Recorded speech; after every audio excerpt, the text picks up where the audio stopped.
નમસ્કાર. જ્ઞાનનો ઓટલોમાં આપ સૌનું હાર્દિક સ્વાગત છે. આજે આપણે વિજ્ઞાનની એક એવી દુનિયામાં સફર કરવાના છીએ જે આપણી ચારે બાજુ છે, પણ આપણે એના પર કદાચ બહુ ધ્યાન નથી આપતા.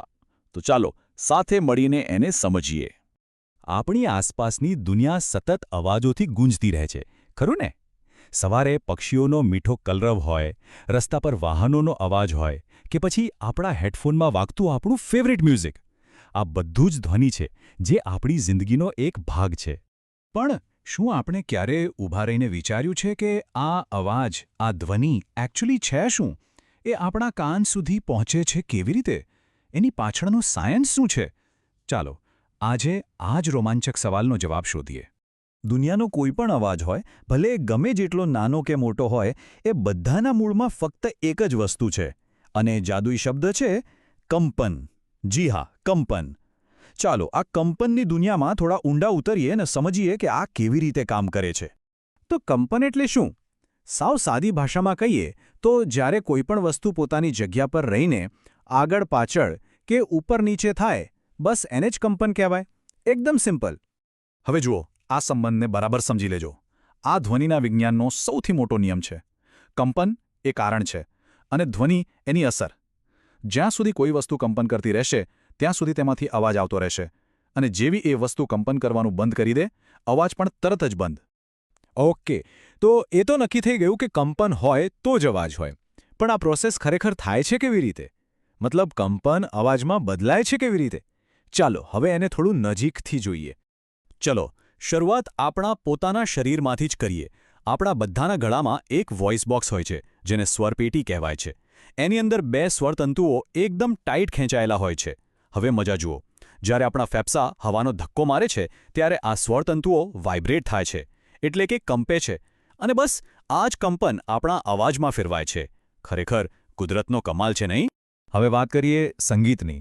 મ્યુઝિકલ ઇન્સ્ટ્રુમેન્ટ્સને પણ એ કેવી રીતે કંપન કરે છે એના આધારે મુખ્યત્વે 3 ભાગમાં વહેંચી શકાય છે. પહેલું તંતુવાદ્ય, બીજું વાયુવાદ્ય અને ત્રીજું આઘાતવાદ્ય. સૌથી પહેલાં આવે છે તંતુવાદ્ય. નામ પરથી જ ખબર પડી જાય. આમાં ખેંચાયેલા તારમાં કંપન પેદા કરીને અવાજ બનાવવામાં આવે છે. વિચારો, સિતાર, ગિટાર, વીણા. જેવો આપણે તારને છેડીએ એ વાઇબ્રેટ થવા લાગે છે અને એમાંથી જ મધુર સંગીત બને છે. ત્યાર પછી હવે વારો છે હવાનો. બીજો પ્રકાર છે વાયુવાદ્ય. અહીં કોઈ તાર નથી હોતો, પણ વાદ્યની અંદર રહેલી હવા પોતે જ કંપે છે. જ્યારે કોઈ વાંસળી કે શરણાઈ વગાડે છે ત્યારે એની અંદરની હવામાં કંપન થાય છે અને એમાંથી સંગીત પેદા થાય છે. માઉથ ઓર્ગનમાં પણ આવું જ થાય છે. અને ત્રીજો અને છેલ્લો પ્રકાર છે આઘાતવાદ્ય. અહીં સીધો પ્રહાર કરીને, એટલે કે કંઈક અથડાવીને અવાજ પેદા કરવામાં આવે છે. કોઈ ખેંચાયેલી સપાટી, જેમ કે ચામડા પર હાથ કે લાકડીથી મારવામાં આવે એટલે એ સપાટી જોરદાર રીતે કંપે છે. તબલા, ઢોલક અને ડ્રમ્સના તાલબદ્ધ અવાજ પાછળનું રહસ્ય આ જ છે. ચાલો, ધ્વનિ કેવી રીતે બને છે એ તો આપણે સમજી લીધું, પણ બધા અવાજ એકસરખા કેમ નથી હોતા? એક મચ્છરના ગણગણાટ અને સિંહની ગર્જનામાં શું ફરક છે? કોઈનો અવાજ પાતળો અને કોઈનો જાડો કેમ હોય? આ બધા સવાલોના જવાબ ધ્વનિના ગુણધર્મોમાં છુપાયેલા છે. તો પહેલો ગુણધર્મ છે કંપ વિસ્તાર, એટલે કે એમ્પ્લિટ્યૂડ. આને સમજવું બહુ સહેલું છે. વિચારો કે કોઈ ઝૂલો છે. એ પોતાની વચ્ચેની પોઝિશનથી જેટલો દૂર જાય એટલો એનો કંપ વિસ્તાર વધારે કહેવાય. બસ ધ્વનિમાં પણ આવું જ છે. કંપન જેટલું મોટું, અવાજ પણ તેટલો જ મોટો. એટલે કે કંપ વિસ્તાર જ અવાજની લાઉડનેસ નક્કી કરે છે. અને અહીં એક મજેદાર વાત છે. જો તમે કંપ વિસ્તારને બમણો કરો તો અવાજની પ્રબળતા બમણી નહીં પણ સીધી 4 ગણી વધી જાય છે. જી હા, એ સ્ક્વેરમાં વધે છે. આ બતાવે છે કે કંપ વિસ્તારમાં નાનો અમથો ફેરફાર પણ અવાજ કેટલો મોટો થશે એમાં જબરદસ્ત ફેરફાર લાવી શકે છે. આ પ્રબળતાને માપવાનો એકમ છે ડેસિબલ, એટલે કે ડીબી. હવે જરા વિચારો, આપણે જે સામાન્ય શ્વાસ લઈએ છીએ એનો અવાજ માંડ 10 ડેસિબલ હોય છે. જ્યારે કોઈ ફેક્ટરીનો ઘોંઘાટ 80 ડેસિબલથી પણ વધારે હોઈ શકે છે. અને 80 ડેસિબલથી ઉપરનો અવાજ આપણા કાન માટે નુકસાનકારક પણ બની શકે છે. ચાલો હવે બીજા ગુણધર્મ પર જઈએ. આવૃત્તિ, એટલે કે ફ્રીક્વન્સી. આ બીજું કંઈ નહીં પણ કંપનની સ્પીડ છે. મતલબ કે કોઈ વસ્તુ એક સેકન્ડમાં કેટલી વાર આગળ પાછળ થાય છે. આને હર્ટ્ઝમાં માપવામાં આવે છે અને આ આવૃત્તિ જ નક્કી કરે છે કે અવાજ કેટલો તીલો હશે કે કેટલો ઘેરો, જેને આપણે અવાજની પિચ કહીએ છીએ. આ એકદમ સીધું ગણિત છે. જો આવૃત્તિ વધારે મતલબ કે કંપન ઝડપી હોય તો અવાજ તીણો અને પાતળો સંભળાય, જેમ કે નાના બાળકનો અવાજ. અને જો આવૃત્તિ ઓછી હોય મતલબ કે કંપન ધીમું હોય તો અવાજ ઘેરો અને ભારે સંભળાય, જેમ કે કોઈ પુરુષનો અવાજ. તો આજની આપણી આ ધ્વનિની સફરમાં આપણે ઘણું બધું શીખ્યા. ચાલો જતા પહેલા એકવાર ફટાફટ મુખ્ય મુદ્દાઓ પર નજર ફેરવી લઈએ, જેથી બધું બરાબર યાદ રહી જાય. તો આખી વાતનો સાર શું છે? બધું શરૂ થાય છે કંપનથી. મનુષ્યમાં આ કામ કરે છે સ્વરપેટી. પછી ધ્વનિના બે મુખ્ય ગુણધર્મો છે: કંપ વિસ્તાર, જે નક્કી કરે છે કે અવાજ કેટલો લાઉડ હશે, અને આવૃત્તિ, જે નક્કી કરે છે કે અવાજની પિચ કેવી હશે, તીણી કે ઘેરી. બસ આ 4 મુદ્દા એટલે ધ્વનિના વિજ્ઞાનની ચાવી. આપણે વાત કરીશું જલ તરંગની. નામ પરથી જ ખબર પડી જાય ને. જલ એટલે પાણી અને તરંગ એટલે વેવ્સ, મતલબ પાણીના તરંગોનું સંગીત. આ છે ને એકદમ અનોખું મ્યુઝિકલ ઇન્સ્ટ્રુમેન્ટ છે જે ચાલે છે સાવ સાદા વિજ્ઞાનના નિયમો પર. અને સૌથી મજાની વાત શું છે ખબર છે? તમે આને ઘરે આસાનીથી બનાવી શકો છો. તો રાહ શેની જુઓ છો? ચાલો આપણે બધા સાથે મળીને આ મ્યુઝિકલ એક્સપેરિમેન્ટ કરીએ. બનાવીએ આપણું પોતાનું જલતરંગ. સાચું કહું છું, બહુ જ મજા આવવાની છે. અને જુઓ, આના માટે કંઈ ખાસ સામાન લેવા જવાની જરૂર નથી. ઘરમાં જ મળી જશે બધું. બસ 6 થી 8 જેવા એક સરખા કાચના ગ્લાસ લઈ લો, થોડું પાણી અને એક પેન્સિલ અથવા કોઈ નાનકડી લાકડી. બસ આટલી જ વસ્તુઓથી આપણે સંગીતનો જાદુ કરવાના છીએ. હવે બનાવવાની રીત એકદમ સિમ્પલ છે. સૌથી પહેલાં તો બધા ગ્લાસને એક સીધી લાઇનમાં ગોઠવી દો, બરાબર? હવે પહેલા ગ્લાસમાં સાવ થોડુંક જ પાણી ભરો, પછી બીજામાં એનાથી થોડું વધારે, ત્રીજામાં એનાથી પણ વધારે. એમ કરતાં કરતાં છેલ્લા ગ્લાસને લગભગ ઉપર સુધી ભરી દો. અને પછી પેન્સિલથી દરેક ગ્લાસની ધાર પર હળવેથી ટકોરો મારો. અને હવે જાદુ સાંભળો. Ton ton ton. દરેક ગ્લાસમાંથી એક અલગ જ એકદમ સુરીલો અવાજ આવશે. એવું લાગશે જાણે તમે સા રે ગ મન સૂર વગાડી રહ્યા છો. બસ આ જ છે આપણું પોતાનું બનાવેલું જલતરંગ. પણ અહીં એક મજેદાર સવાલ થાય છે ને. ગ્લાસ તો બધા એક સરખા જ છે, તો પછી દરેકમાંથી અલગ અલગ અવાજ કેમ આવે છે? આ રહસ્યનો જવાબ છે ને એ વિજ્ઞાન પાસે છે. તો ચાલો હવે આપણે આ અલગ અલગ અવાજ પાછળનું વૈજ્ઞાનિક રહસ્ય શું છે એને જરા સમજીએ. તો આખી ગેમ છે ને એ પાણીની નથી, પણ પાણીની ઉપર જે ખાલી જગ્યા છે ને એની છે. આ ખાલી જગ્યાને આપણે કહીશું હવાનો સ્તંભ અથવા એર કોલમ. અને બધો ખેલ આ હવાની લંબાઈનો જ છે. જરા અહીં ધ્યાનથી જુઓ. જે ગ્લાસમાં પાણી ઓછું છે એમાં શું છે? હવાનો સ્તંભ લાંબો છે, રાઈટ? અને એના કારણે વાઇબ્રેશન એટલે કે કંપન ધીમું થાય છે. હવે બીજું જુઓ. જેમાં પાણી વધારે છે ત્યાં હવાનો સ્તંભ કેવો છે? ટૂંકો. એટલે ત્યાં કંપન એકદમ ફાસ્ટ, ઝડપી થાય. ઓકે, તો આ ધીમું અને ઝડપી કંપન, આને વિજ્ઞાનની ભાષામાં શું કહેવાય? અને આ કંપનનો અવાજ સાથે શું લેવા દેવા છે? ચાલો હવે એ જોઈએ. સાયન્સમાં આ કંપન કેટલી ઝડપથી થાય છે એના માપને આવૃત્તિ એટલે કે ફ્રીક્વન્સી કહેવામાં આવે છે. અને આ જ ફ્રીક્વન્સી નક્કી કરે છે અવાજની પિચ, મતલબ કે અવાજ કેટલો તીણો હશે કે પછી કેટલો ઘેરો હશે. અને જુઓ, આ આખી વાતનો સાર અહીં છે. લાંબો હવાનો સ્તંભ એટલે ધીમું વાઇબ્રેશન, એટલે ફ્રીક્વન્સી ઓછી, અને એટલે જ અવાજ ઘેરો, મતલબ કે લો પિચ.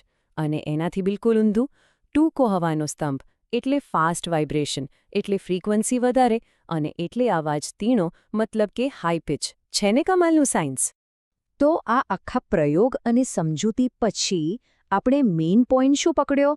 એનો મુખ્ય સિદ્ધાંત શું છે? ચાલો એ જોઈ લઈએ. તો આ છે આખો ખેલ. સીધો અને સિમ્પલ. જલતરંગમાં આપણે પાણીનું લેવલ બદલીને હકીકતમાં પેલી વાઇબ્રેટ થતી હવાની લંબાઈ બદલીએ છીએ. અને જેવી હવાની લંબાઈ બદલાય એટલે અવાજની ફ્રીક્વન્સી બદલાય અને અલગ અલગ મ્યુઝિકલ નોટ્સ બને છે. આટલું જ સરળ વિજ્ઞાન છે આ જલતરંગ પાછળ. ચાલો ને શરૂઆત જ આપણા પોતાના અવાજથી કરીએ. ક્યારે વિચાર્યું છે કે આ અવાજ, આ શબ્દો આપણા ગળામાંથી નીકળે છે કેવી રીતે? ચાલો એ જાણીએ કે અંદર એવું તો કયું મશીન છે જે આ બધો જ જાદુ કરે છે. અરે, આપણો અવાજ બને કેવી રીતે? એની આખી પ્રોસેસ છે ને એકદમ સિમ્પલ છે, પણ એટલી જ જોરદાર પણ છે. જુઓ, ખાલી 4 જ સ્ટેપ છે. સૌથી પહેલાં આપણા ફેફસા એ જોરથી હવાને ઉપર ધક્કો મારે છે. પછી આ હવા ગળામાં આવેલી સ્વરપેટી, જેને આપણે વોઇસ બોક્સ કહીએ છીએ, એમાંથી પસાર થાય છે. ત્યાં હોય છે 2 સ્વરતંતુઓ, એટલે કે વોકલ કોર્ડ્સ. હવા એને ધ્રુજાવે છે, વાઇબ્રેટ કરે છે, અને બસ આ જ વાઇબ્રેશન એટલે આપણો અવાજ. કેટલું સહેલું છે નહીં? આનાથી જ આપણે બોલી શકીએ છીએ, ગાઈ શકીએ છીએ. ચલો, અવાજ તો બની ગયો, પણ એ આપણા મોઢામાંથી નીકળીને બીજાના કાન સુધી પહોંચે છે કઈ રીતે? એને કોઈ રસ્તો તો જોઈશે ને? તો ચાલો એનો રસ્તો શોધીએ. જો, એક વાત ગાંઠ બાંધી લેવા જેવી છે. અવાજને મુસાફરી કરવા માટે કોઈક સહારાની જરૂર પડે છે. એને કહેવાય માધ્યમ. મતલબ કે એમનેમ ખાલી જગ્યામાં એ ના ચાલી શકે. આ માધ્યમ કંઈ પણ હોઈ શકે, જેમ કે આપણે જે શ્વાસ લઈએ છીએ એ હવા, પાણી કે પછી કોઈ લાકડા જેવી ઠોસ વસ્તુ પણ.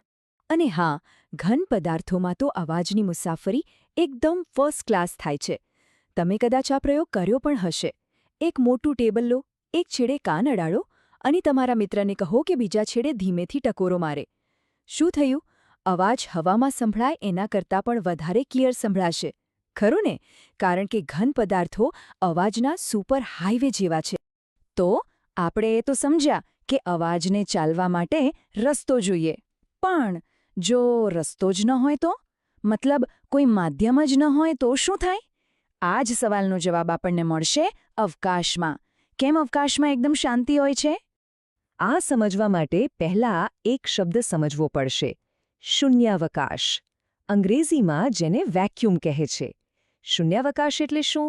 સિમ્પલ ભાષામાં એકદમ ખાલીખમ જગ્યા, જ્યાં હવા પણ નહીં, કોઈ ગેસ પણ નહીં, કંઈ જ નહીં.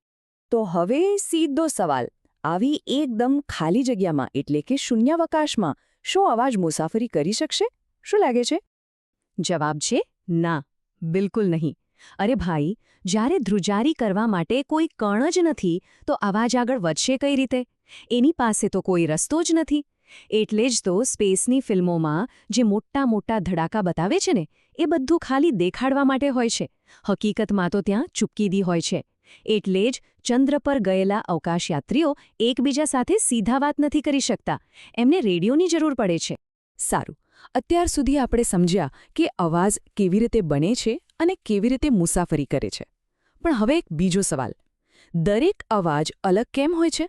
મારો અવાજ, ગિટારનો અવાજ, પક્ષીનો અવાજ, બધામાં શું ફરક છે? ચાલો અવાજની ઓળખ કરીએ. જો, અવાજની મુખ્યત્વે 2 ઓળખ છે. પહેલી છે પ્રબળતા, એટલે કે લાઉડનેસ. સિમ્પલ ભાષામાં અવાજ કેટલો મોટો કે ધીમો છે એનો આધાર કંપ વિસ્તાર પર છે, એટલે કે કંપન કેટલું મોટું છે. જેટલું મોટું કંપન એટલો મોટો અવાજ. અને બીજું છે પિચ, એટલે કે અવાજ કેટલો તીણો કે ઘેરો છે. એનો આધાર આવૃત્તિ પર છે, એટલે કે કંપન કેટલું ઝડપી છે. જેટલું ઝડપી કંપન એટલો તીણો અવાજ. ચલો, આમાંથી પિચને જરા વધારે ડિટેલમાં સમજીએ. જ્યારે આપણે કોઈ તીણો અવાજ સાંભળીએ, જેમ કે કોઈની સીટી, ત્યારે એક્ઝેક્ટલી શું થતું હોય છે? એ તીણાશ પાછળનું વિજ્ઞાન શું છે? આનો નિયમ એકદમ સીધો અને સરળ છે. ઉચ્ચ પિચ એટલે ઉચ્ચ આવૃત્તિ. મતલબ કોઈ વસ્તુ જેટલી વધારે સ્પીડમાં વાઇબ્રેટ થશે, એનો અવાજ એટલો જ વધારે તીણો સંભળાશે. બસ આટલી જ વાત છે. અને આના ઉદાહરણો તો આપણી આસપાસ ભરેલા પડ્યા છે.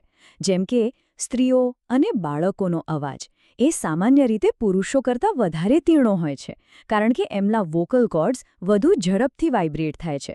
પછી પક્ષીઓનો કલરવ, સીટીનો અવાજ અને હા, પેલો કાનમાં ગણગણ કરતો મચ્છર, આ બધા હાઈ પિચ સાઉન્ડના બેસ્ટ એક્ઝામ્પલ્સ છે. અહીંયા એક મજેદાર સવાલ થાય છે: આટલું નાનકડો મચ્છર, એના અવાજમાં આટલી તીણાશ ક્યાંથી આવે છે? એવું તો શું કરે છે કે આપણને એનો અવાજ આટલો બધો હેરાન કરે છે? તો આ રહ્યો એનો જવાબ. કારણ છે એની પાંખો. મચ્છર એની પાંખો 1 સેકન્ડમાં સેંકડો વાર ફફડાવે છે. વિચાર તો કરો, કેટલી બધી સ્પીડ!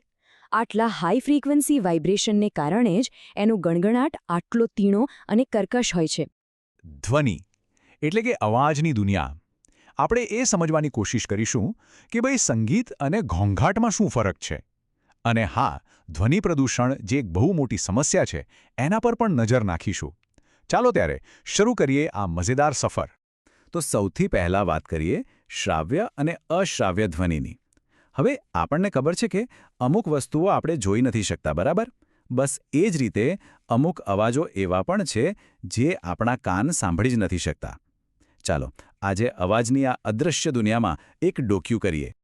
તો જો આપણે જે પણ અવાજ સાંભળીએ છીએ ને એની એક રેન્જ હોય છે. વૈજ્ઞાનિક ભાષામાં એને હર્ટ્ઝ કે HZમાં માપવામાં આવે છે. એમ સમજો કે આ અવાજની ધ્રુજારી માપવાનો એકમ છે. સામાન્ય રીતે મનુષ્યના કાન ફક્ત 20 હર્ટ્ઝથી લઈને 20,000 હર્ટ્ઝ સુધીનો જ અવાજ પકડી શકે છે. હવે જે અવાજો આપણે નથી સાંભળી શકતા એના પણ બે મુખ્ય પ્રકાર છે. જે 20 હર્ટ્ઝથી પણ ઓછા હોય એને કહેવાય ઇન્ફ્રાસોનિક. મજાની વાત એ છે કે હાથી અને વેલ જેવા મોટા પ્રાણીઓ આ જ અવાજથી એકબીજા સાથે વાતો કરે છે. અને બીજી બાજુ જે અવાજ 20,000 હર્ટ્ઝથી પણ વધારે હોય એ છે અલ્ટ્રાસોનિક. આ અવાજ કૂતરા અને ચામાચીડિયા જેવા પ્રાણીઓ સાંભળી શકે છે. કુદરત ખરેખર અદ્ભુત છે ને? પણ એક મિનિટ, આપણે જે અવાજો સાંભળી શકીએ છીએ શું એ બધા સરખા હોય છે? બિલકુલ નહીં, ખરું ને? અમુક અવાજ ગમે છે, અમુક નથી ગમતા.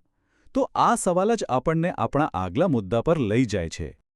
ક્યારે વિચાર્યું છે કેમ કોઈ મસ્ત ગીત સાંભળીને મજા આવી જાય પણ ટ્રાફિકનો ઘોંઘાટ માથું દુખાડી દે? આ ગમવા અને ના ગમવા પાછળનું કારણ શું છે? ચાલો એને જરા સમજીએ. તો જુઓ, ઘોંઘાટ અને સંગીત વચ્ચેનો મૂળભૂત તફાવત આ રહ્યો. ઘોંઘાટ એટલે શું? તો કે કર્કશ, બેસૂરો અવાજ જે આપણને ગમે નહીં. એના કંપનો અનિયમિત હોય છે. એટલે જ એનાથી આપણને ટેન્શન થાય, માથું દુખે. જ્યારે સંગીત એ એકદમ મધુર, સુરીલો અવાજ છે. એના કંપનો નિયમિત અને તાલબદ્ધ હોય છે. એટલે જ તો એ સાંભળીને મનને શાંતિ અને આનંદ મળે છે. સીધો સાદો ફરક છે, પણ કેટલો મોટો! અને જ્યારે આ જ અણગમતો અવાજ એટલે કે ઘોંઘાટ આપણી આસપાસ હદ કરતાં વધી જાય ત્યારે એ બની જાય છે એક મોટી સમસ્યા, જેને આપણે કહીએ છીએ ધ્વનિ પ્રદૂષણ. તો ધ્વનિ પ્રદૂષણ એટલે શું? સાવ સાદી ભાષામાં કહીએ તો પર્યાવરણમાં જરૂર વગરનો વધારે પડતો અવાજ જે મનુષ્ય અને બીજા જીવો માટે નુકસાનકારક હોય. બસ આટલું જ. અને આ પ્રદૂષણ આવે છે ક્યાંથી? અરે આપણી આસપાસથી જ. વિચારો, રસ્તા પર વાહનોનો શોરબકોર, મોટા મોટા હોર્ન, દિવાળીના ફટાકડા, લગ્નમાં વાગતા લાઉડસ્પીકર, ફેક્ટરીની મશીનરીનો અવાજ. અરે આપણા ઘરમાં ચાલતું મિક્સર કે એસી પણ આમાં ભાગ ભજવે છે. પણ સવાલ એ છે કે આનાથી ફરક શું પડે? શું આ ખાલી થોડી હેરાનગતિ જ છે? ના, આની અસરો ઘણી ગંભીર હોઈ શકે છે. ચાલો જોઈએ કે આ ઘોંઘાટ આપણા સ્વાસ્થ્ય સાથે શું કરી શકે છે. સૌથી પહેલી અસર તો ઊંઘ પર થાય છે. ઊંઘ ન આવવાની તકલીફ, જેને અનિદ્રા કહેવાય છે. એ સિવાય હાઈ બ્લડ પ્રેશર એટલે કે હાઇપરટેન્શન અને સતત ચિંતા અને તણાવ પણ થઈ શકે છે. અને સૌથી ખતરનાક, જો લાંબા સમય સુધી વધુ પડતા ઘોંઘાટમાં રહેવામાં આવે તો કાનની સાંભળવાની શક્તિ કાયમ માટે જતી રહી શકે છે. તો હવે આ બધું સાંભળીને એમ થાય કે શું આનો કોઈ ઉપાય છે? શું આને રોકી શકાય? તો જવાબ છે હા, બિલકુલ કરી શકાય છે. ચાલો હવે વાત કરીએ કેટલાક એવા ઉપાયોની જેને અપનાવીને આપણે આપણી આસપાસની દુનિયાને થોડી વધુ શાંત બનાવી શકીએ છીએ. ઉપાયો બહુ અઘરા નથી. જેમ કે ગાડીઓ, પ્લેન અને મશીનોમાં સાયલેન્સરનો ઉપયોગ કરવો જોઈએ. મોટી મોટી ફેક્ટરીઓ શહેરથી, રહેણાંક વિસ્તારોથી દૂર હોવી જોઈએ. અને હા, સૌથી સારો ઉપાય, વધુને વધુ ઝાડ વાવવા. કેમ કે ઝાડ અવાજને શોષી લે છે. અને આપણે પોતે શું કરી શકીએ? ઘરમાં ટીવી અને મ્યુઝિક સિસ્ટમનો અવાજ ધીમો રાખી શકીએ. અને ગાડી ચલાવતી વખતે વગર કારણે હોર્ન વગાડવાનું ટાળી શકીએ. નાના નાના પગલાં પણ મોટી અસર કરી શકે છે. તો અંતે સવાલ એ જ છે કે આપણા પર્યાવરણને શાંતિપૂર્ણ બનાવવાની જવાબદારી કોની? શું એ ફક્ત સરકારની છે? ના, આ જવાબદારી આપણા સૌની છે. એક સમાજ તરીકે આપણે સાથે મળીને જ એક શાંત અને સ્વસ્થ વાતાવરણ બનાવી શકીએ છીએ. આજની આ ચર્ચામાં ધ્યાનપૂર્વક જોડાવા બદલ સૌનો ખૂબ ખૂબ આભાર. જો આ રીતે વિષયોને સમજવાની મજા આવી હોય તો ચેનલને સબસ્ક્રાઇબ કરવાનું ભૂલતા નહીં. અને હા, અભ્યાસ માટેની સામગ્રી જોઈતી હોય તો અમારા વોટ્સએપ ગ્રુપમાં જોડાઈ શકો છો. તેની લિંક નીચે ડિસ્ક્રિપ્શનમાં આપેલી જ છે. ફરી મળીશું એક નવા વિષય સાથે. ત્યાં સુધી આવજો.